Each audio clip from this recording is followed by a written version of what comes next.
Hello and welcome back. In this video, let's talk about variables. Now, variables are a reference to some kind of information. So what does that mean? For example, let's say you want to store passwords. So you can't store all the passwords that are put into your system. For example, you have a form.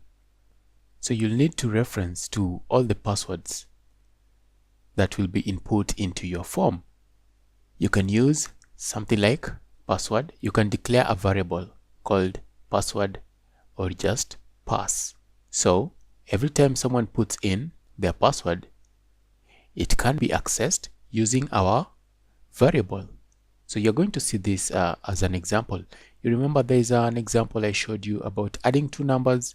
We are going to use variables to represent those numbers, and then you'll see how we can access them.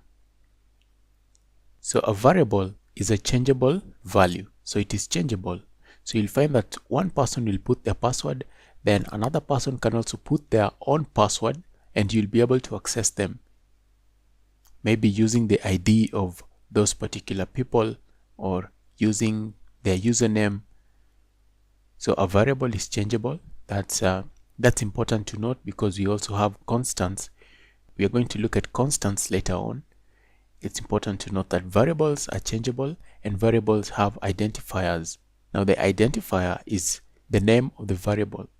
In the examples that I will be showing you, most of the time I'm going to be using identifiers such as X, Y, or AB, whereby you'll see X is equals to 1 or Y is equals to Z or X is equals to Y. But in normal programming circumstances, make sure you give your variable identifiers names that match what they do. For example, if you're creating a system, a login system, you will want the username variable to just be something like username or user. And then password, you can give it password. So in this case, if you come back and take a look at your code, someday in future, you will be able to know what you are trying to do. So when you give your variable names, the variable names, give them something that describes what they do. If it is a variable for tax, make sure you call it tax so that you can know that that variable holds the value for tax. So the variable identifier is the name that you give to the variable. So in most cases, in every programming language, you'll have to declare the variable. Okay, in very strict programming languages like Java and C++, you will have to declare the variable before you can use it. In languages like JavaScript, you can use a variable. You can just start using a variable without declaring it, and there won't be any errors. But it also depends on how you declare it. When I will be looking at JavaScript, you'll see an example of these scenarios.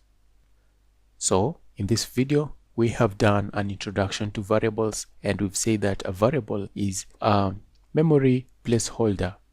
So I'll see you in the next video, and in the next video, let's just go to our C++ shell and see an example of this, and we can also do one or two examples in JavaScript using Scratchpad like we did last time. So see you in the next video.